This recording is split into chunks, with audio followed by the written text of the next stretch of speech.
आपल्यासोबत आहेत ज्येष्ठ साहित्यिक सदानंद मोरे सर.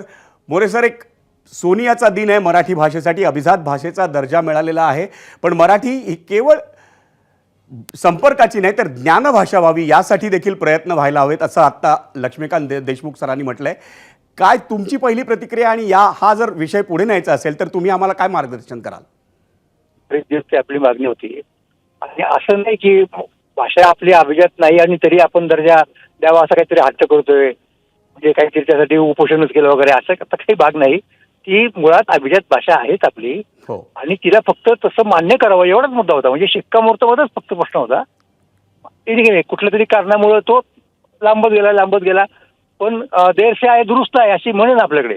त्याप्रमाणे उशिरा का होईना त्यांनी तो निर्णय घेतला. त्याबद्दल आपल्याला सरकारलाही धन्यवाद दिले पाहिजेत, हो. आणि सगळ्या महाराष्ट्रातल्या लोकांनी एकमेकांचं अभिनंदन केलं पाहिजे असं म्हणेन मी.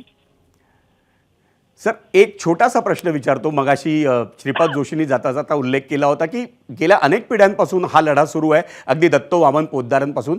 याचं महत्त्व आम्हाला सांगू शकाल का? कारण तुमच्याकडेच माहिती अशाविषयी खूप आहे. नाही, दत्तो पोद्दार यांच्याकडे हा मुद्दा नव्हता त्यावेळेस. अभिजात भाषा प्रकरण तेव्हा नव्हतं. मग केव्हापासून हा लढा साधारण वेगळ्या कॉन्टेक्स्ट मध्ये ते म्हटले असतील. हा, धन्यवाद सर आपल्या या सविस्तर प्रतिक्रियेबद्दल. एबीपी माझा, उघडा डोळे बघा नीट.